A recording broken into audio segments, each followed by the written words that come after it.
고린도전서 3장 10절 이하에 보면은 지혜로운 그 건축자가 이제 건축을 하는 이야기가 나옵니다. 터는 예수 그리스도고 우리 성도들은 각자 집을 짓는데 어떤 사람은 금으로 짓고 어떤 사람은 은으로 짓고 어떤 사람은 보석으로 집을 짓고 어떤 사람은 나무나 풀로 집을 짓는데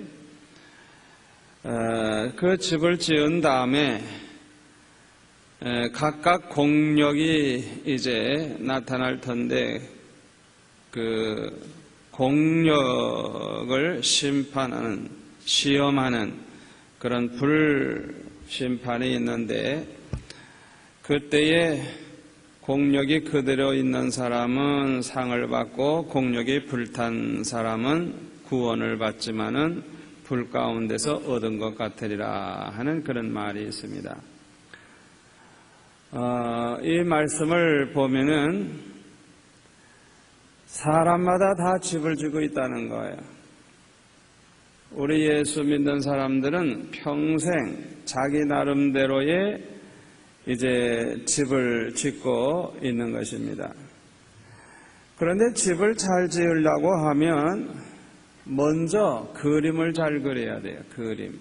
자기가 어떤 집을 평생 지을 것인가, 내가 어떤 집을 지어서 하나님 앞에 바칠 것인가. 우리가 집을 지으려고 할 때 그림을 우리가 잘 그려봐야 돼요. 마치 설계를 잘해야 좋은 집을 짓는 것처럼 그림을 잘 그려봐야 돼요. 제가 이 수영로교회 개척을 할 때 초량교회 정혜천 장로님이 성전을 지어주신다 그래가지고 제가 성전을 그려봤어요. 그려보고 내부에는 어떻게 어디다가 어떻게 하고 그걸 쭉 한 230평 정도 되는 작은 성전이니까 그거를 2층으로 짓고 중 3층은 어떻게 하고 그걸 그림으로 제가 그려본 적이 있어요.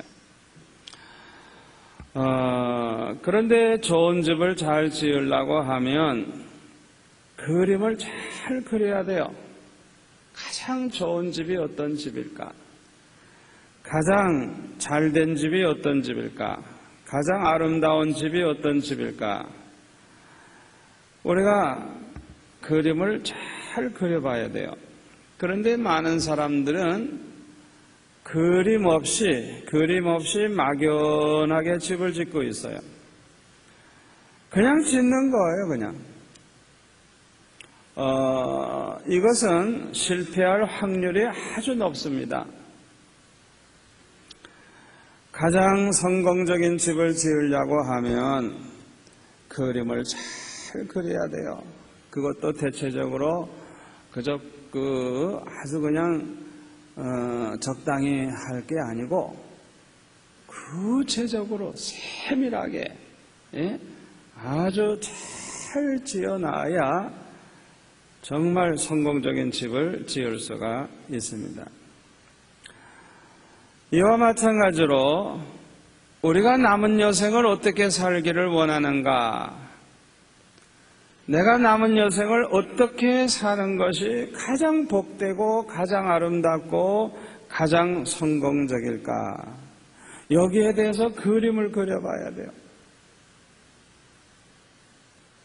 내가 지금부터 시작해서 주님 오시는 그날까지, 아니면 우리가 이 세상을 떠날 때까지 내가 어떤 모습으로 어떻게 살다가 내가 갈 것인가, 자기 자신의 그 남은 생에 대한 그림을 우리가 그려볼 필요가 있는 것입니다. 아주 굉장히 중요한 얘기예요. 자기 나름대로 그림을 그려봐야 돼요. 창세기 12장에 보면은 하나님께서 아브라함에게 말씀하시기를 너의 본토 친척 아비 집을 떠나 내가 내게 지시할 땅으로 가라. 내가 너로 큰 민족을 이루고 내게 복을 주어 내 이름을 창대케 하리니 너는 복의 근원이 될지라. 너를 축복하는 자에게는 내가 복을 내리고 너를 저주하는 자에게는 내가 저주하리니 땅의 모든 족속이 너를 인하여 복을 얻을 것이니라. 이렇게 말씀을 하셨어요. 하나님께서 아브라함을 이렇게 부르실 때 명령을 하시면서 아브라함이 어떻게 축복받을 것을 하나님께서 이제 일종의 그림을 대강 이렇게 그려주신 거예요. 너는 이렇게 될 것이다 하고 그림을 그려주셨어요. 그리고 13장 14절에 가서 보면은 13장 14절에 가서 보면은 롯이 아브라함을 떠난 후에 여호와께서 아브라함에게 이르시되 너는 눈을 들어 너 있는 곳에서 동서남북을 바라보라. 보이는 땅을 내가 너와 내 자손에게 주리니 영원히 이르리라. 내가 내 자손으로 땅에 티끌 같게 하리니 사람이 땅에 티끌을 능히 셀 수 있을진데 내 자손도 세리라. 너는 일어나 그 땅을 정과 행으로 행하여 보라. 내가 그것을 내게 주리라. 이 말씀을 보면은 하나님께서 아브라함에게 그 주실 축복을 아주 구체적으로 더 구체적으로 보여주신 거예요. 그래서 아예 아브라함과 그 자손이 살 땅으로 데리고 가서 너 여기 동서남북으로 한번 다녀봐라. 네가 너와 네 자손이 차지할 땅이다. 한번 그걸 바라보라. 이게 얼마나 큰가. 네가 너와 네 자손이 살 땅을 한번 봐라. 이게 어떻게 생겼나 봐라. 이게 어떤 땅에서 네 자손이 어떻게 살 것인가 한번 생각해봐라. 네 자손이 여기에 땅에 티끌같이 그렇게 많아진다. 네가 땅에 티끌을 셀진데 이 자손의 수를 셀 수 있으리라. 그 정도로 그냥 그 아브라함의 자손이 그냥 창대해져 가지고 그 가나안 땅에서 살게 될 것을 하나님께서 아주 그냥 정확한 그림을 그리도록 아주 그 장소까지 데려가서 보게 하시고 걸어도 그 땅을 밟아봐라. 그리고 이제 비유를 해서 땅에 이 티끌 이거 얼마나 숫자가 많아. 이거 어떻게 세냐. 네 자손도 이렇게 많아진다. 하나님께서 그림을 그려주셨습니다. 또 15장 5절에 가서 보면은 그로 이끌고 밖으로 나가 가라사대 하늘을 우러러 무뼈를 셀 수 있나 보라. 또 그에게 이르시되 내 자손이 이와 같으리라. 하늘을 보라고 그냥 하늘을 보라고 하시면서 그 하늘의 별이 많은 걸 보게 하시면서 너 저 하늘의 별 셀 수 있어? 너 셀 수 없지. 네 자손이 저 하늘의 별과 같이 많아진다. 그러니까 머릿속에 그림을 그리게 하셨어요. 하하, 내 자손이 저렇게 많아지겠구나. 아직 아들 하나도 못 낳은 사람인데, 자식이 하나도 없는데. 그럼에도 불구하고 하나님께서는 이 아브라함과 그 자손이 어떻게 될 것을 미리미리 상상하면서 그림을 그려놓고 살아갈 수 있도록 이렇게 구체적으로 말씀을 하신 걸 볼 수가 있습니다. 또 15장 13절에 가서 보면 여호와께서 아브라함에게 이르시되 너는 정령이 알라. 내 자손이 이방에서 객이 되어 그들을 섬기겠고 그들은 400년 동안 내 자손을 괴롭게 하리니 그 섬기는 나라를 내가 징치할지며 그 후에 내 자손이 큰 재물을 이끌고 나오리라. 너는 장수하다가 평안히 조상에게로 돌아가 장사될 것이요 내 자손은 4대 만에 이 땅으로 돌아오리니 이는 아모리 족속의 죄악이 아직 관영치 아니함이니라 하시더니 아주 앞으로 될 일을 아주 구체적으로 말씀하고 있죠.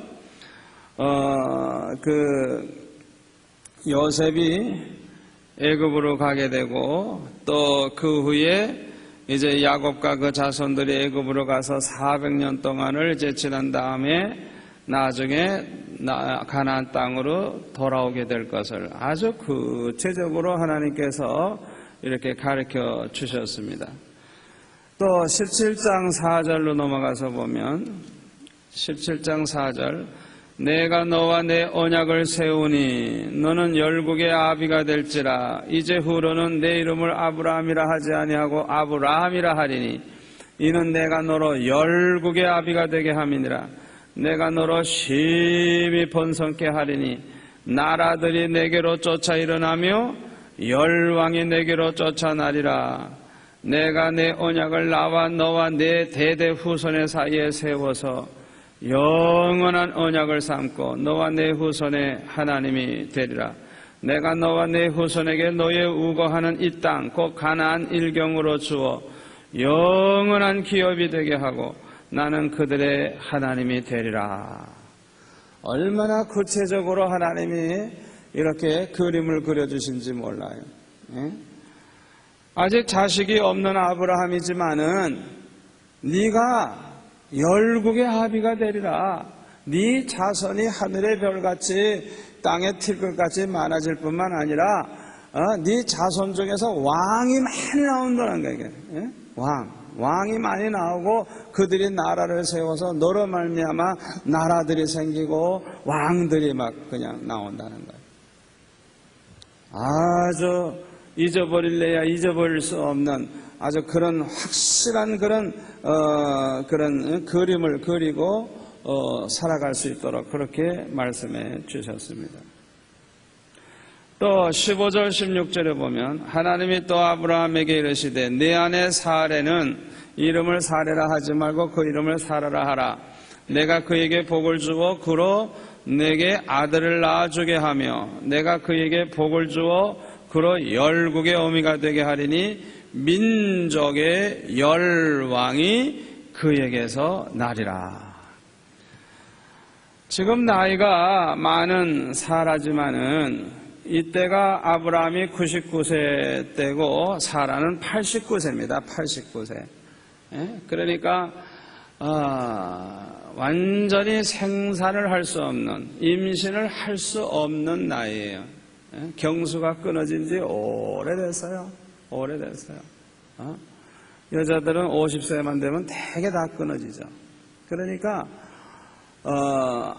자식을 전혀 낳을 수 없는 100% 불가능한 이때에 하나님이 약속하시기를 사라가 이제 아들을 낳는데 그 아들이 또 자식을 낳고 해가지고 아주 그냥 열국의 어미가 되겠다. 아주 크게 그냥 번성해가지고 열국의 어미가 되게 해주겠다. 그리고 네 자손들 중에서 많은 그 열왕 왕들이 그냥 많이 나오겠다는 거예요. 이것은 인간적으로 생각하면 전혀 불가능한 일이기 때문에 17절에 보면 아브라함이 웃었어요. 기가 차거든요. 아이고 100세나 됐는데 자식을 낳다니, 사라가 90세가 됐는데 자식을 낳다니, 이거는 도저히 믿을 수가 없어요. 그러나 로마서 4장 19절 이하에 보면 아브라함은 하나님의 이 약속을 믿었다 그랬어요. 인간적으로 생각하면 아주 불가능하지만은 그러나 하나님의 이 약속을 의심하지 아니하고 믿음에 견고하여져서 하나님께 영광을 돌리며 약속하신 그것을 능히 이루실 줄을 확신하였다고. 아멘. 하나님께서는 이 믿음을 의로 여기셨다고 말씀하고 있습니다. 그래서 아브라함은 죽을 때까지 자신과 자신의 후손들이 앞으로 100년, 200년, 1000년, 2000년 후에 어떻게 될 것인가, 앞으로 내 후손들이 어떻게 될 것인가, 머릿속에다가 그림을 그려놓고 살 수가 있었던 것입니다.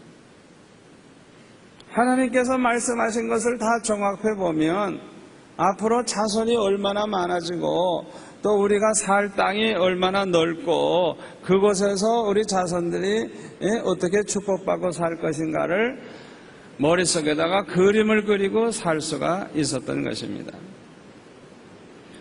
그러므로 이 아브라함의 후손들은 아브라함처럼 하나님을 믿는다고 하면 자기네들이 아브라함의 후손이니까 아브라함에게 약속할 때 아브라함과 그 후손이 이렇게 된다 그랬으니까 아브라함의 후손들은 아브라함의 그 그림을 언제나 그려놓고 반드시 이대로 된다. 반드시 이대로 된다. 우리는 장차 이렇게 될 것이다. 그 그림을 그려놓고 그림대로 될 줄을 믿고 살아야 했을 것입니다. 무엇보다도 이 아브라함과 같은 믿음이 필요합니다. 하나님은 전지전능하시고 절대주권을 가지고 계시고 신실하신 분이기 때문에 반드시 말씀대로 이루실 것이고 능히 이루실 줄을 믿는 그 믿음을 가지고 살아야 하는 것입니다. 우리 하나님은 어제나 오늘이나 영원토록 동일하심을 믿습니까? 하나님의 약속, 하나님의 말씀은 100% 성취된다는 걸 믿습니까? 아브라함의 자손들은 그걸 믿고 살아야 된단 말이야.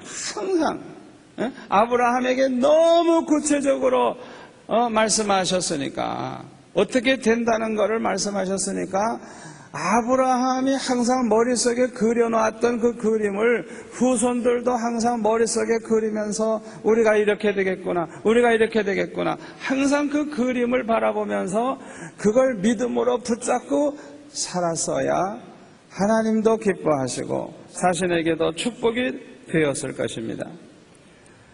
그런데 오늘 본문 민수기 14장에 가서 보니까 이스라엘 자손들이 자기의 조상 아브라함의 그림을 잊어버리고 살았어요. 가나안의 꿈을 다 잊어버리고 살았습니다. 그래서 14장 2절부터 보면은 이들은 이렇게 말합니다. 이스라엘 자손이 다 모세와 아론을 원망하며 온 회중이 그들에게 이르되 우리가 애굽 땅에서 죽었거나 이 광야에서 죽었다면 좋았을 것을 어찌하여 여호와가 우리를 그 땅으로 인도하여 칼에 망하게 하려 하는고 우리 처자가 사로잡히리니 애굽으로 돌아가는 것이 낫지 아니하랴.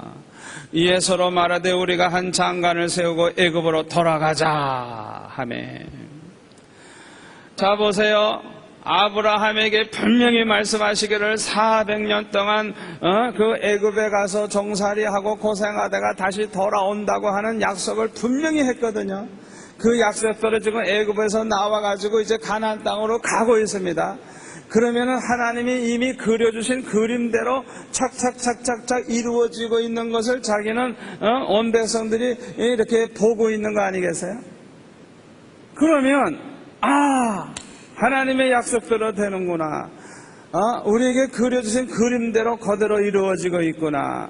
그런 확신을 가지고 나아가야 되는데 이들은 그 모든 걸 다 무시해버리고 다 그것을 없는 것처럼 여겨버리고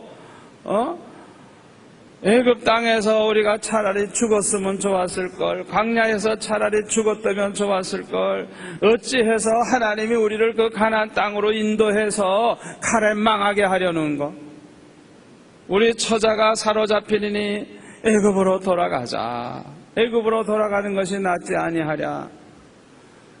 전혀 하나님의 약속을 믿지 않는 그런 사람들의 태도를 보여주고 있습니다.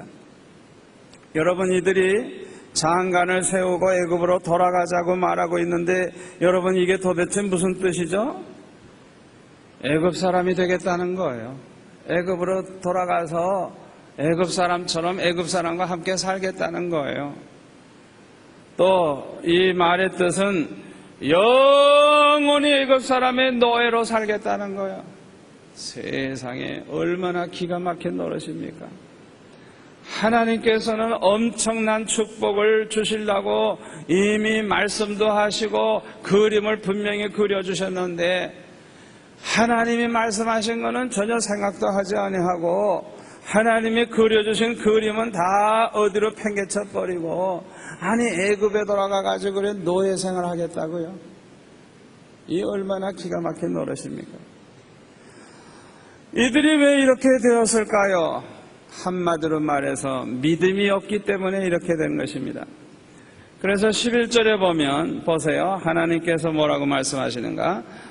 민수기 14장 11절 여호와께서 모세에게 이르시되 이 백성이 어느 때까지 나를 멸시하겠느냐? 내가 그들 중에 모든 이적을 행한 것도 생각하지 아니하고 어느 때까지 나를 뭐라고요? 믿지 않겠느냐? 내가 전염병으로 그들을 쳐서 멸하고 너로 그들보다 크고 강한 나를 이루게 하리라. 얼마나 기가 찬 노릇이야. 어느 때까지 나를 믿지 않겠느냐? 믿음이 없으니까 아브라함에게 하나님께서 그려주신 그림은 하나도 생각지 않은 것. 그리고 애굽에 가서 그저 목숨이나 붙이고 노예로 살겠다는 거예요. 믿음이 없으니까 이런 소리 하는 거예요. 여러분, 이런 말을 하는 사람들이 다 누군 줄 알아요? 민수기 13장 3절에 보면요, 12명의 정탐꾼을 세울 때 12지파의 두령 우두머리 되는 그 지도자들을 정탐꾼으로 세웠어요. 그런데 여호수아 갈렙 두 사람 외에는 모두가 다 이렇게 믿음이 없었습니다. 이들처럼 믿음이 없는 사람은 무엇을 보든지 부정적으로 보고 부정적으로 생각하고 부정적으로 말을 합니다. 13장 28절 29절 볼까요? 뭐라고 말하나? 그러나 그 땅 거민은 강하고 성읍은 견고하고 심히 클 뿐 아니라 거기서 아낙 자손을 보았으며 아말렉인은 남방 땅에 거하고 헷인과 여부스인과 아모리인은 산지에 거하고 가나안인은 해변과 요단가에 거하더이다. 31절로 넘어가서 봅니다. 그와 함께 올라갔던 사람들은 가로되 우리는 능히 올라가서 그 백성을 치지 못하리라. 아니, 싸워보지도 않고 안 된다고 말합니다. 안 된다고. 우리는 능히 그들을 칠 수 없다는 거예요. 이유가 뭐냐? 그들은 우리보다 강하기 때문에 그렇다는 거예요. 32절 보세요. 이스라엘 자손 앞에서 그 탐지한 땅을 또 악평하여 가로되, 그 좋은 땅을 악평을 합니다. 우리가 두루 다니며 탐지한 땅은 그 거민을 삼키는 땅이요 거기서 본 모든 백성은 신장이 장대한 자들이며 거기서 또 네피림 후손 아낙 자손 대장부들을 보았나니 우리는 스스로 보기에도 메뚜기 같으리 그들의 보기에도 그와 같았을 것이니라. 얼마나 부정적으로 생각하고 부정적으로 말을 합니까? 자, 이 말을 듣고 14장에 보세요. 온 회중이 소리를 높여 부르짖으며 밤새도록 백성이 곡하였더라. 이스라엘 자손이 다 모세와 아론을 원망하며 온 회중이 그들에게 이르되 우리가 애굽 땅에서 죽었거나 이 광야에서 죽었다면 좋았을 것을. 세상에 이런 부정적인 말을, 이런 건 상상도 해서는 안 돼요. 이런 거는. 그런데 아주 끔찍하게 망하는 그 상상을 하는 거야. 아이고, 차라리 광야에서 죽었거나 애굽 땅에서 그냥 죽었으면 좋았을 것을. 여러분, 이런 말은 빈말이라도 하지 마세요. 이런 말을 하면 안 돼요. 말이 씨가 된다고요? 그렇게 말하면 그렇게 심판받게 돼 있어요. 아주 말 조심을 해야 돼요.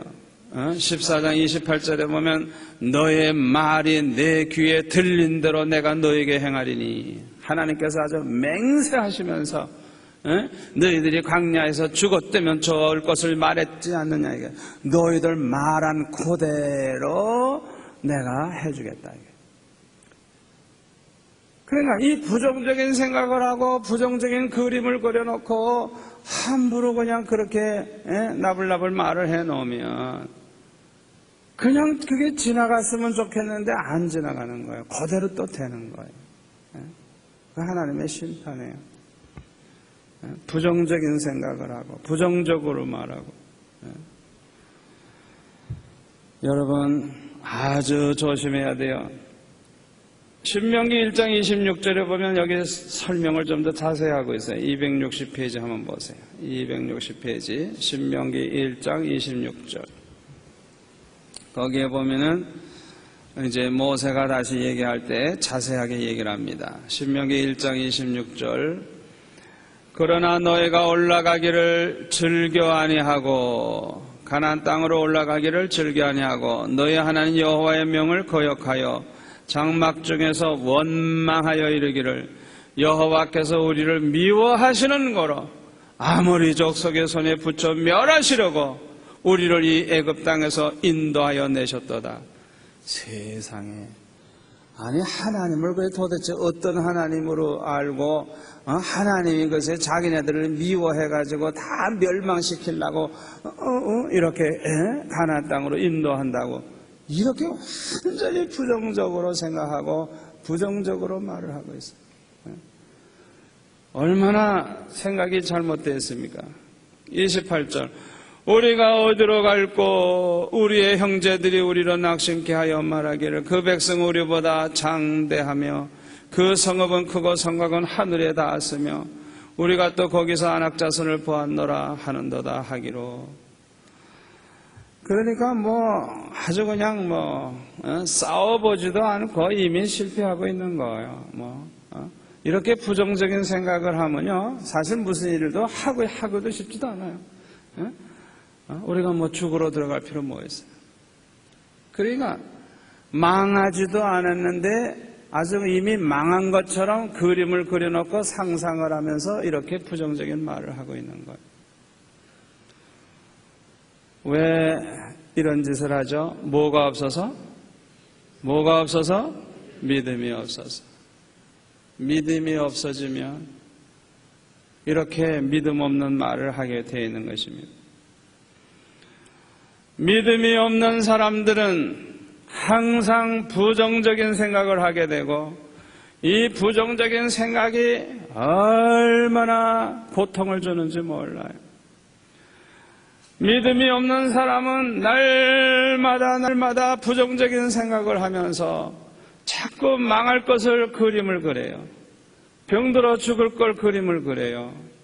사업에 실패할 걸 그림을 그려요. 자꾸 부정적인 생각을 하면서 그림을 그려요. 이 부정적인 생각 때문에 얼마나 고민이 되고 스트레스가 쌓이고 신경질이 나고 화가 나고 그냥 이 잘못된 생각 때문에 잘못된 그림을 자꾸 그려보면서 그냥 일어나지도 아니한 일을 가지고 좀 고민을 하고 고통을 당하게 되는 거예요. 사랑하는 성도 여러분, 여러분에게 믿음이 있다고 하면 부정적인 생각을 버리시기를 바랍니다. 어떤 형편에 처해도 부정적인 생각은 절대로 갖지 마시기를 바랍니다. 아멘. 히브리서 13장 5절에 보면 하나님은 결코 우리를 버리지 아니하시고 결코 우리를 떠나지 아니하시겠다고 약속을 하셨어요. 이건 하나님의 자녀들에게 대한 약속이에요. 우리 한번 따라서 합시다. 하나님은 절대로 나를 버리지 아니하시고 절대로 나를 떠나지 아니하신다. 아멘. 하나님의 이 약속을 믿으시기를 바랍니다. 언제나 이 믿음을 가지고 믿음의 말을 해야지 부정적인 생각을 하면 안 돼요. 아무리 상황이 어려워지고 형편이 어려워져도 부정적인 생각을 하면 안 돼요. 신명기 1장 29절에 보면은 이런 말씀이 있습니다. 29절. 내가 너에게 말하기를 그들을 무서워 말라 두려워하지 말라.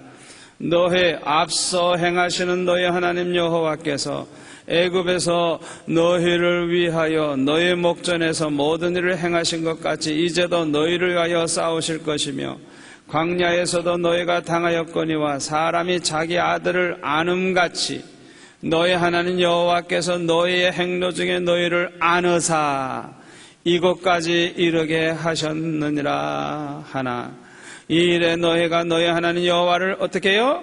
믿지 아니하였도다.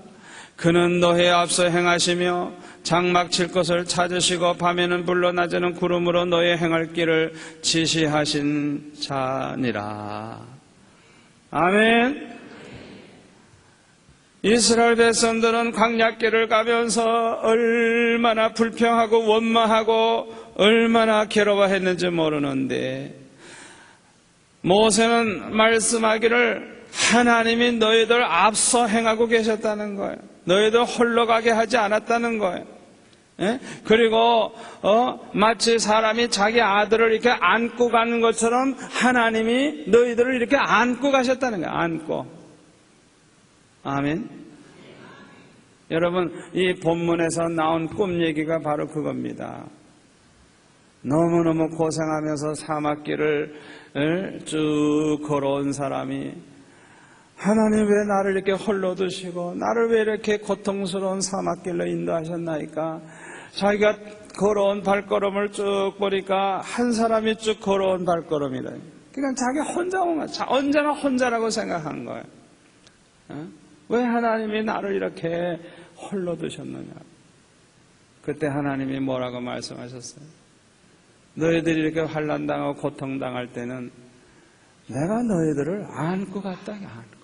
그러니까 네가 보는 그 발걸음은 네 발걸음이 아니고 하나님의 발걸음이야. 주님의 발걸음이라는 거.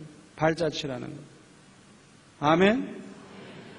여러분, 이스라엘 백성들이 그렇게 고생스러운 길을 갈 때 이럴 때는 하나님이 앞서 행하시고 우리를 안고 가신다는 믿음을 가지시기 바랍니다. 하나님이 우리를 버리시는 게 아니고 떠나시는 게 아니고 이렇게 위험한 순간에는 하나님이 우리를 안고 계시다고 하는 그 그림을 머릿속에 그리시기를 바랍니다. 여러분이 주님의 품 안에 안겨있는 그림을 그리세요. 어려움 당할 때, 환난 당할 때, 사막과 같은 길을 고생하면서 걸어갈 때 머릿속에 그림을 그리세요. 하나님이 여러분들을 안고 가시는 그림을 그리세요. 아멘. 이 말씀을 그대로 믿으시기를 바랍니다. 하나님께서 언제나 앞서 행하셔서 장막 칠 것을 찾으세요. 그러면 이 불기둥 구름기둥이 가다가 떡 멈춰요. 그러면 여기 장막 치라고 하시는구나. 그리고 이제 머무르는 거예요. 그리고 낮이고 밤이고 구름기둥이나 불기둥이 움직이기 시작하면 떠나라고 하시는구나. 그리고 이제 떠나는 거예요. 하나님이 언제나 앞서 행하시면서 머물 곳은 머물게 하시고 가야 할 곳은 가게 하시고 그냥 한 발자국 한 발자국 그 광야길을 하나님이 안고 가고 계신 거예요. 지금 안고. 모세는 이거를 분명히 이렇게 가르쳐주고 있어요. 저와 여러분도 마찬가지. 아멘. 자, 32절 보세요. 문제가 있습니다. 뭐가 문제예요? 백성들이 하나님을 어떻게 해요? 믿지 않아요. 이게 문제예요. 하나님이 함께 하시는 걸 믿지 않아요. 하나님이 얼마나 사랑하시는지 그걸 믿지 않아요. 하나님이 지금 인도하고 계시다는 걸 믿지 않아요. 이 믿음이 없는 게 문제예요. 여러분 곰곰이 생각해 보세요. 하나님이 우리와 함께 하신 것을 여러분이 깨닫게 될 줄 믿습니다. 지금까지 하나님이 인도하신 거, 지금까지 하나님이 베푸신 은혜 얼마나 큰지 몰라요. 그런데 그걸 모르고 믿지 않는 거, 이게 보통 병이 아니에요. 이게. 신명기 32장으로 넘어갑시다. 314페이지. 314페이지. 신명기 32장 10절. 여호와께서 그를 황무지에서 짐승이 부르짖는 광야에서 만나시고 호위하시며 보호하시며 자기 눈동자같이 지키셨도다.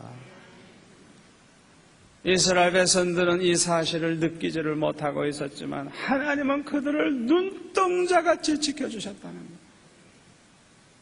여러분이 오늘 이 자리에 이렇게 나와 앉아 있는 것도 하나님께서 여러분들을 만나주시고 호위하시고 보호하시고 눈동자같이 지켜주셔서 오늘 이 자리에 나와 있는 줄 믿습니다. 우리가 이걸 깨달아야 돼요. 이게 얼마나 중요한지 몰라요.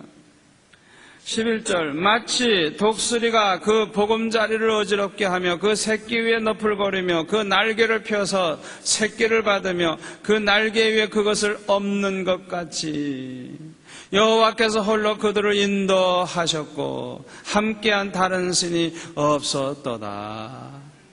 아멘. 독수리 어미가 새끼를 갖다가 너풀너풀거리면서 날개를 펴가지고 새끼를 받아. 이건 뭐냐 하면은 독수리가 새끼 훈련을 할 때 높은 그 낭떠러지 위에 집이 있는데 그 새끼를 떨어뜨리죠. 그러면 이 새끼가 그냥 있는 힘을 다하지만 떨어져서 그냥 잘못하면 죽죠. 그러니까 이 어미가 빨리 내려와 가지고 자기 날개 위에다가 탁 얹고 다시 올라가죠. 그래서 좀 이제 놨다가 조금 있다가 또 떨어뜨려요. 몇 번 그렇게 훈련하다가 보면 그 다음부터는 이 새끼들이 자기 힘으로 이제 마음대로 날아다닐 수 있게 하시는. 그러니까 하나님께서 이스라엘 백성들을 가나안 땅으로 인도하실 때 때로는 전쟁도 치르게 하시고 어려움도 봉착하게 하시고 그럴 때는 마치 독수리 새끼가 떨어지는 그 순간과 같은 거예요. 위기죠, 어떻게 보면. 그러나 사실은 걱정할 필요가 없는 거예요. 독수리 어미가 이미 준비를 다 하고 있다가 탁 그냥 또 이렇게 날개 위에 탁 받아가지고 다시 올라가는 거죠. 여러분, 우리 하나님이 그래 독수리 어미만 못하겠어요? 따라서 합시다. 우리 하나님은 완전하시다. 실수가 없으신 분이다. 아멘. 우리 하나님은 지혜도 완전하시고 능력도 완전하시고 지식도 지혜도 완전하시고 아멘. 생각도 완전하시고 우리 하나님은 부족함이 전혀 없으신 하나님, 실수가 없으신 하나님. 저와 여러분을 아주 완벽한 계획 속에서 하나님이 하루하루 인도하신다고 하는 믿음을 가지시기를 바랍니다. 그 하나님이 언제나 우리와 함께하고 계신다는 걸 믿으시기를 바랍니다. 12절에 보세요. 여호와께서 홀로 그들을 인도하셨고 함께한 다른 신이 없었도다. 저와 여러분도 마찬가지예요. 언제나 하나님이 우리와 함께 하신다는 확신, 하나님이 우리와 함께 하신다는 확신, 이 확신을 언제나 가지고 살아가시기를 바랍니다. 이렇게 하나님은 하셨는데도 이스라엘 백성들은 늘 부정적인 생각을 했어요. 얼마나 속상해요. 믿음이 부족하기 때문에 안 믿어요. 안 믿어. 아무리 하나님이 말씀해 주셔도 안 믿어. 그리고 그냥 부정적인 생각을 자꾸 하는 거예요. 이사야 49장 14절에 보면은 이스라엘 백성들이 뭐라고 말을 하는가 하니 여호와께서 나를 버리시며 주께서 나를 잊으셨다 이렇게 말을 합니다. 그때 하나님이 말씀하시기를 여인이 어찌 그 젖 먹는 자식을 잊겠으며 자기 태에서 난 아들을 궁일이 여기지 않겠느냐. 그들은 혹시 잊을지라도 나는 너를 잊지 아니할 것이라. 내가 너를 내 손바닥에 새겼고 너의 성벽이 항상 내 앞에 있나니 내 자녀들은 속히 돌아오고 너를 헐며 너를 황폐케 한 자들은 너를 떠나가리라. 내 눈을 들어 사방을 보라. 그들이 다 모여 내게로 오느니라. 22절 나 주 여호와가 이르노라. 내가 열방을 향하여 나의 손을 들고 민족들을 향하여 나의 기호를 세울 것이라. 그들이 내 아들들을 품에 안고 내 딸들을 어깨에 메고 올 것이며 요랑은 내 양부가 되며 왕비들은 내 유모가 될 것이며 그들이 얼굴을 땅에 대고 내게 절하고 내 발에 티끌을 핥을 것이니 내가 나를 여호와인 줄 알리라. 나를 바라는 자는 수치를 당하지 아니하리라.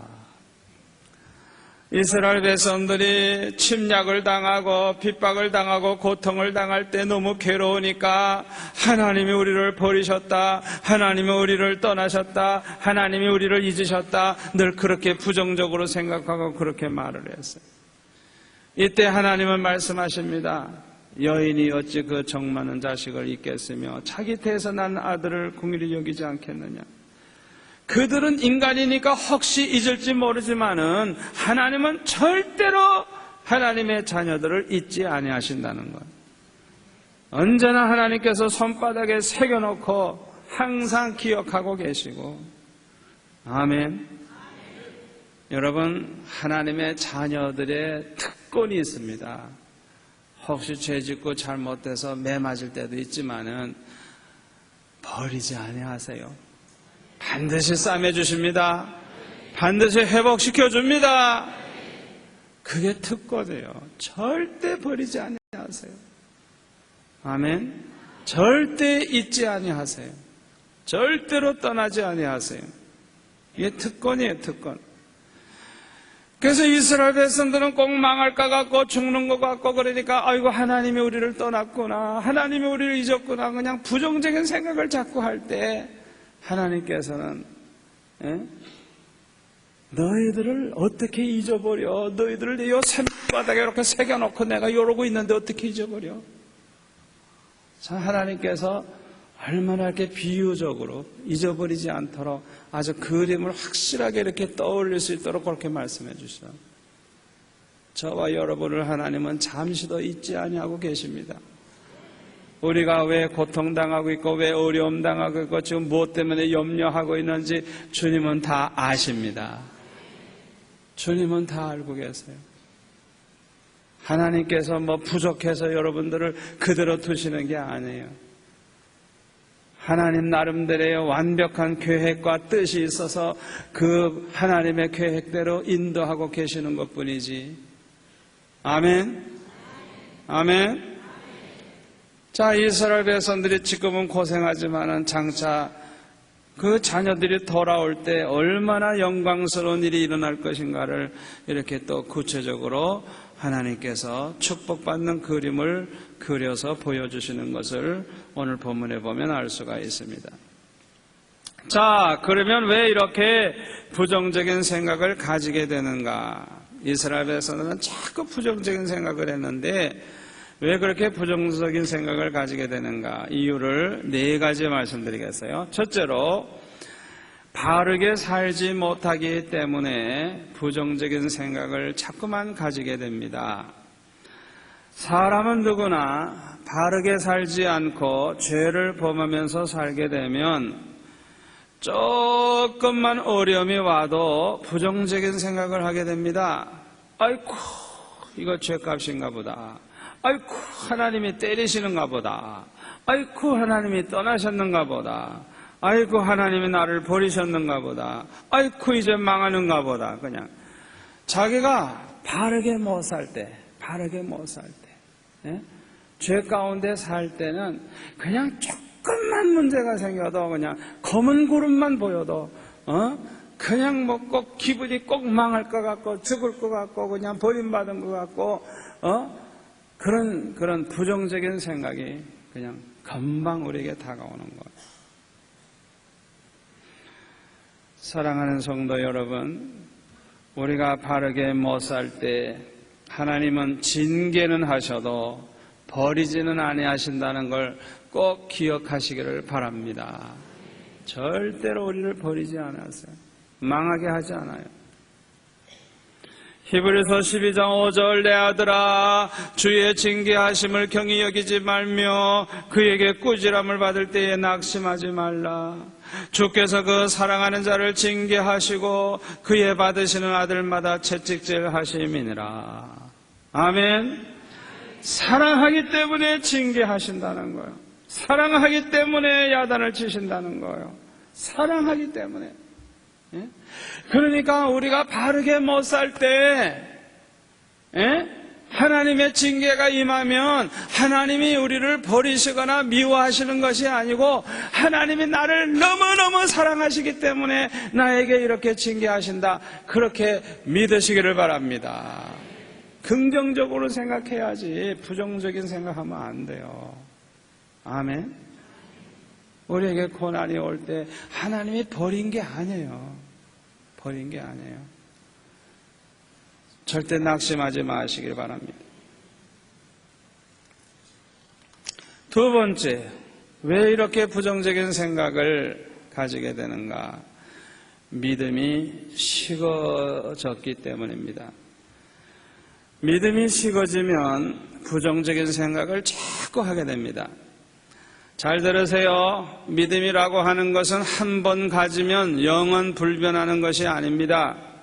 믿음은 뜨거워질 때도 있고요, 식을 때도 있어요. 믿음은 강해질 때도 있지만 약해질 때도 있습니다. 여러분 그거 아셔야 돼요. 믿음이라고 하는 게 한 번 가지면 언제나 변함이 없는 게 아니에요. 이 믿음이라고 하는 것은 흔들리기도 잘하고요, 강해지기도 하지만 약해지기도 하고요, 뜨거워지기도 하지만 또 차지기도 하고요. 이 믿음이라고 하는 것은 항상 아주 그냥 이렇게 가변적, 변하기가 쉬운 거예요. 그걸 아셔야 돼요. 아브라함도 마찬가지예요. 성경에 가만히 보면 아브라함의 믿음이 아주 굉장히 좋을 때가 있었는데 또 흉년 들어가지고 뭐 이렇게 걱정이 생기니까 기도도 안 하고 그냥 애굽으로 내려가면 안 되는데 애굽으로 내려가 가지고 또 뭐 자기 아내를 여동생이라고 거짓말하면서 뭐 아주 그냥 믿음이 없는 세상 사람들처럼 그렇게 약한 모습을 보여줘요. 그러니까 믿음이 아주 굉장히 좋아 보일 때도 있지만 아주 또 이렇게 약할 때도 또 있단 말이에요. 아브라함도 그래. 아브라함도 항상 믿음이 그렇게 좋은 게 아니에요. 약할 때도 보여요. 약할 때도 있는 거예요. 다윗도 마찬가지예요. 다윗의 믿음이 그냥 그 골리앗 앞에서 그냥 나아갈 때 그 믿음이 얼마나 좋아 보여요. 그런데 그냥 이 다윗이 또 낮잠 자고 일어나가지고 또 바세바 그냥 뻘거벗고 목욕하는 거 보고 홀딱 해가지고 자기 충성스러운 신하의 아내를 또 그냥 꼭 세상 깡패 같은 짓을 하고 말이지. 음모를 꾸며가지고 죽이게 하고 아주 그냥 뭐 전혀 상상 못할 짓을 하죠. 그러니까 이 다윗의 믿음이 아주 굉장할 때도 있는데 어떻게 보면 또 그냥 식어졌을 때 또 형편한 거예요. 상상 못할 짓을 하는 거예요. 이 믿음이라고 하는 게 그냥 한 번 가지면 그냥 그대로 있는 게 아니에요. 이렇게 자꾸 흔들리는 거예요. 흔들리는 거예요. 그러니까 10년 전에 은혜 받았다고 안심하면 안 되는 거예요. 10년 전에 은혜 받은 믿음이 그대로 있는 게 아니에요. 날마다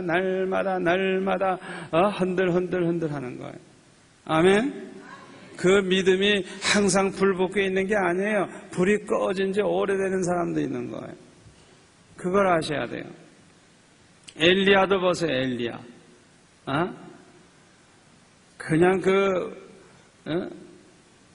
우상 섬기는 그 선지자들 그 죽일 때 얼마나 멋진 믿음을 보여주는 거예요. 갈멜산에서. 그런데 또 이사벨의 말을 듣고 도망을 가는 모습을 보세요. 또 형편없어 보이죠, 그냥. 낙심이 돼가지고, 나는 살만큼 살았으니까 날 거둬가 주십시오. 이것도 비관적이야, 또. 살고 싶지 않다고. 그러니까, 엘리야와 같은 위대한 선지자라 그래서 항상 믿음이 그냥 올라가기만 한 게 아니에요, 그냥. 약해질 때가 있다면, 약해질 때가. 이와 같이, 우리의 믿음이 식어지면 나타나는 그 현상이 있는데 믿음이 식어지면 어떤 현상이 나타나느냐? 옛사람이 다시 살아납니다. 옛사람. 그래가지고요 옛날처럼 거짓말도 하고 옛날처럼 간음도 하고 옛날에 하던 버릇이 나오는 거예요. 또 하나는 믿음이 식어지면 나타나는 현상 또 하나는 부정적인 생각을 자꾸만 하게 되는 거. 이상하게 부정적인 생각을 자꾸 하는 거예요. 망할 것 같고 죽을 것 같고 안 될 것 같고 뭐 이렇게 실패할 것 같고 그냥 자꾸 부정적인 생각을 하게 되는 거예요. 10명의 정탐꾼은 12명 중에 이 10명은 믿음이 식어진 사람들이에요. 그러니까 믿음 없는 말을 하고 부정적인 생각을 하고 그렇게 된 거예요. 저와 여러분도 마찬가지입니다. 자꾸만 가정 문제, 직장 문제, 사업 문제 여러 가지 문제를 놓고 생각할 때 자녀들을 생각하고 여러 가지 생각할 때 자꾸 부정적인 생각이 떠올라. 아이고 뭐 생각이니까 그럴 수도 있지. 천만에요. 부정적인 생각이 떠오르면 내 믿음이 지금 식어지고 있다는 걸 기억하시기를 바랍니다. 여러분 부정적인 그림을 자꾸 그리지 마세요.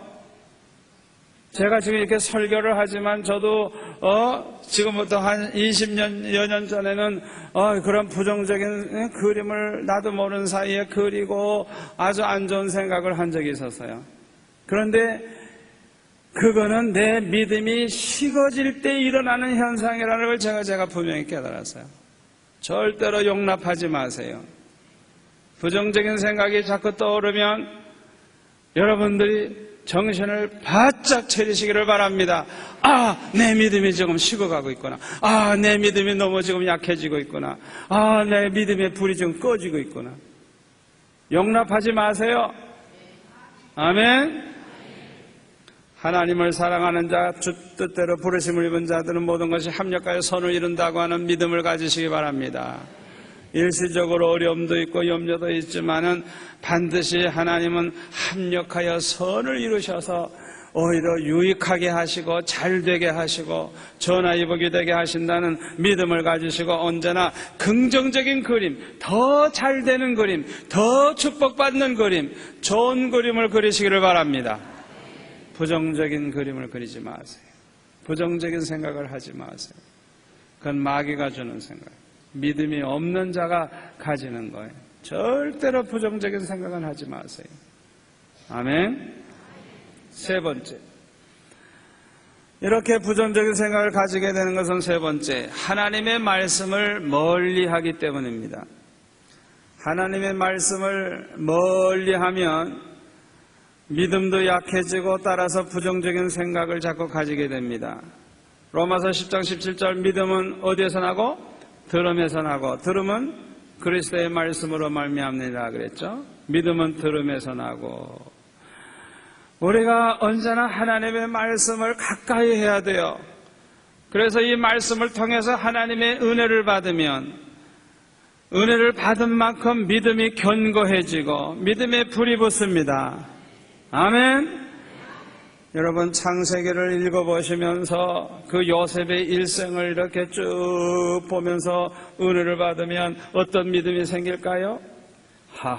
나도 요셉처럼 저렇게 어려움을 당한다고 하면 나도 요셉처럼 이렇게 살아야 되겠다. 절대로 낙심하고 원망하고 뭐 자포자기하고 자살하겠다고 소동하지 말고 요셉처럼 나도 더 큰 축복을 받을 수 있도록 전화위복이 되도록 나는 요셉보다도 더 멋진 신앙으로 나는 살아야 되겠다. 그렇게 긍정적인 좋은 그림을 그리시기를 바랍니다. 말씀을 통해 은혜를 받을 때 믿음이 생김으로써 그런 요셉과 같은 삶을 사는 그런 그림을 그릴 수가 있는 거예요. 또 다니엘과 같이 다니엘서를 읽어보면 다니엘이 포로로 잡혀가고 나라도 망하고 살 길이 막막하지만 그런 가운데서도 신앙의 지조를 지키고 기도 생활을 열심히 할 때 하나님이 그냥 총리가 되게 하시고 크게 영광 받으신 거 생각하면서 나도 아무리 내가 망하고 절망적인 상황에 있다 할지라도 나도 다니엘처럼 기도 생활하고 다니엘처럼 신앙의 지조를 지키면서 승리해야 되겠다고 하는 그런 아주 좋은 그림을 머릿속에 그릴 수 있기를 바랍니다. 이 말씀을 가까이 하면 말씀을 통해서 은혜 받고 믿음이 생기기 때문에 부정적인 생각을 하지 않게 되는 것입니다. 그래서 요한계시록 1장 3절에 보면 이 예언의 말씀을 읽는 자와 듣는 자들과 그 가운데 기록한 것을 지키는 자들이 복이 있나니 때가 가까움이라. 여러분, 마지막 때가 가까우면 가까울수록 성경 말씀 그대로 환난 많고요, 시험 많고요, 미혹하는 자가 막 일어나고요, 얼마나 어려움이 많은지 몰라요. 우리가 그것을 이기는 길은 우리가 다른 방법이 없어요. 항상 하나님 앞에 언제나 말씀을 읽고 말씀을 듣고 그 말씀대로 살고 언제나 말씀을 통해서 은혜를 받으면 믿음이 견고해지고 승리할 줄로 믿습니다. 절대로 부정적인 생각을 갖지 마시기를 바랍니다. 마지막 네 번째로 이렇게 부정적인 생각을 가지게 되는 이유는 기도 생활을 하지 않기 때문에 그렇습니다. 다시 말하면 하나님을 바라보지 않고 사람만 바라보고 세상만 바라보기 때문에 자꾸만 부정적인 생각을 가지게 되는 것입니다. 여러분, 오늘 밤 태풍이 지금 불어오고 있어요. 이 태풍만 자꾸 바라보면요, 얼마나 걱정이 되고 얼마나 불안하고 얼마나 괴롭습니까? 그 태풍을 일으키시기도 하고 태풍을 잠재우시는 그 하나님을 바라보시기를 바랍니다. 아무리 태풍이 불어와도 절대주권을 가지신 하나님이 나를 눈동자같이 지키시면 나와 전혀 상관이 없다는 것을 믿으시기를 바랍니다. 그러니까 우리가 태풍이 몰려올 때 태풍 보고 자꾸 걱정하면 안 돼요. 믿음의 사람은. 태풍이 불어올 때 어딜 바라봐요? 위를 쳐다봐야 돼요. 아멘. 기도한다고 하는 것은 하나님을 바라보는 것입니다. 기도한다는 것은 하나님을 의지하는 것입니다. 기도한다는 것은 하나님께 나아가는 것입니다. 기도한다는 것은 하나님을 찾는 것입니다. 기도한다는 것은 하나님께 부르짖는 것입니다. 여러분, 성경을 보시면요, 이렇게 하나님을 바라보는 사람, 하나님을 의지하는 사람, 하나님을 찾는 사람, 하나님께 나아가는 사람에게는 살 길이 열린다 그랬어요. 복을 받는다 그랬어요. 은혜를 받습니다. 믿음이 부여해집니다. 여러분, 오늘 밤 잘 나오셨어요. 잘 나오셨어요. 선택을 잘 하셨어요. 태풍이 불어오는 밤, 아이고, 비도 오는데 오늘 일찌감치 자자. 절대로 그냥 앉아요. TV 대학 앞에 딱 앉아가지고 동해물과 백두산이까지 보지. 결국은 손해보는 거예요. 손해보는 거예요. 여러분, 세상 풍파 일어날 때, 문제가 생길 때 기도하시기를 바랍니다. 기도 생활 열심히 하다가 보면 부정적인 생각하지 않게 됩니다. 살 길이 열립니다. 은혜 받습니다. 영안이 열립니다. 믿음이 더 좋아집니다. 이제 결론의 말씀을 드리겠습니다. 가장 아름다운 그림을 그려가면서 사시기를 바랍니다. 가장 축복받는 그런 모습, 가장 축복받는 그림, 가장 성공했을 때의 그림, 가장 행복할 때의 그림, 가장 하나님께 영광 돌리며 사는 그림, 이런 그림을 좀 그려가면서 사세요. 내가 하나님 앞에 축복받으면서 살 때 어떻게 살 것인가, 그 그림을 그려보세요. 내가 성공했을 때 그냥 성공한 자신의 모습을 그려보세요. 어떻게 되는 것이 참 성공인가. 또 본인이 가장 행복할 때 그림을 그려보세요. 내가 가장 행복하게 산다면 어떤 모습으로 살까? 그걸 그림을 그려보세요. 자꾸 생각을 해보라고. 생각을. 또 가장 하나님께 영광 돌리며 사는 자신의 모습을 그림을 그려보세요. 내가 이렇게 살고 이렇게 하나님께 영광 돌리고 그림을 그려보세요. 이런 그림은 하나님의 말씀을 통해 은혜 받을 때 그릴 수가 있습니다. 성령께서 영감을 주시고 성령께서 믿음을 주시고 이 말씀을 통해서 은혜를 받을 때 그런 축복의 그림이 그려지고 성공한 모습이 그려지고, 아멘. 얼마나 중요한지 몰라요. 또 기도 생활에 힘쓸 때 우리가 이런 그림을 그릴 수가 있어요. 기도하다가 은혜 받고, 기도하다가 능력 받고, 기도하다가 영안이 열리고, 기도하다가 깨달음을 얻으면 그림을 그릴 수가 있어요. 저는 국민학교 6학년 때 이 그림을 벌써 그리기 시작했어요. 아주 일찍이 그림을 그리기 시작했어요. 그 당시에 제 형편은 너무 가난하고 팔잣집에서 정말 먹을 것도 제대로 없고 사채내비도 못 내고 중학교 갈 형편도 안 되고 세상적으로 볼 때는 아무 그림도 난 그릴 수가 없어요. 그러나 예수 믿고 은혜 받고 성령 충만함을 받을 때 그냥 하나님을 위해서 어떻게 하면 하나님을 제일 기쁘시게 해드릴까, 주님을 제일 기쁘시게 해드릴까, 주님 앞에 섰을 때 내가 어떻게 살다가 가면 주님을 가장 기쁘시게 할까, 그런 상상을 자꾸 하면서 기도하다가 보니까 전도 많이 해야 되겠다. 이 나라 백성을 몽땅 구원하는 목사가 돼야 되겠다. 이 나라 백성을 몽땅 구원하는 목사가 되려고 하면 훌륭한 목사님이 돼야 되겠다. 공부도 열심히 해야 되겠다. 그렇다고 하면 중학교, 고등학교, 대학교도 제일 좋은 학교를 좀 다녀야 되겠다. 그렇게 한 다음에 신학교를 가서 목사가 돼야 되겠다. 누가 가르쳐주지 않아도 내 안에 계신 성령이 그 그림을 그려주시는 거예요. 내가 어떻게 중고등학교를 다니고 대학을 다니고 신학교 가가지고 어떻게 목사가 될 것인가, 그걸 어렸을 때부터 벌써 하나님의 그림을 내 안에 그려주셨어요. 그 그림이 저를 평생 끌고 가는 거예요. 하나님께서 이제 앞으로 어떤 일을 벌리실지 모르지만 제가 하나님 앞에 집중 기도하고 있어요. 사인을 주십시오. 하나님이 앞서 행하시는 거 보여주십시오. 하나님이 때가 됐다는 걸 보여주시고 하나님이 역사하십시오. 그러면 내가 그냥 전심전력으로 뛰겠습니다. 그건 내 힘으로 못하거든요.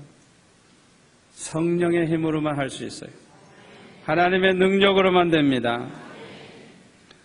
저는 현재 어떤 그림을 그리고 있느냐, 이 부산 400만을 완전히 복음화하고 우리 교회가 50만 성도들이 모이는 교회가 되고 1만 사랑 모임이 있고, 그리고 이 나라를 민족 복음화를 하고 세계 복음화를 하기 위해서 5,000명의 선교사를 파송하고, 그래가지고 땅끝까지 복음을 전하다가 재림하시는 주님을 맞이하는 그런 그림을 그리고 있어요. 순교자의 반열에 선다면 순교하겠지만 순교는 아무나 하는 거 아니에요. 그거는 하나님의 소관이니까 내가 생각할 필요가 없어요. 다만 주님 오실 날까지 내가 어떻게 살다가 주님 앞에 가서 설 것인가, 그 그림을 저는 그려놓고 있어요. 우리 교회 성도들은 모두가 다 이 그림을 여러분의 것으로 만드시기 바랍니다. 여러분 안에 그림을 그려보세요. 앞으로 어떻게 살 것인가, 어떻게 사는 것이 가장 성공적이고 가장 행복하고 가장 복된 삶인가, 그림을 구체적으로 그려보세요. 우리 젊은 학생들 평생에 대한 그림을 그려보세요. 앞으로 어떻게 공부하고 어떤 일을 하고 어떻게 주를 위해 살고 구체적인 그림을 그려보세요. 절대로 부정적인 생각은 하지 마세요. 부정적인 그림은 그리지 마세요. 아멘? 아멘? 믿음으로 가장 좋은 그림을 그리시기를 축원합니다. 그대로 이루어질 줄 믿습니다. 우리 하나님께서는요, 우리에게 소원을 주셔서 비전을 주셔서 꿈을 주셔서 이루게 하시는 하나님입니다. 우리가 항상 말씀에 은혜 받고 기도하다가 은혜 받고 믿음을 가지게 되면 좋은 그림을 그릴 수가 있어요. 오늘 주신 말씀 생각하면서 우리 한 2, 3분 동안 집중해서 아버지 나에게 그림을 보여주세요. 가장 복된 그림을 그리게 해주세요. 이 기도만 우리가 2, 3분 동안 기도하겠습니다. 주여!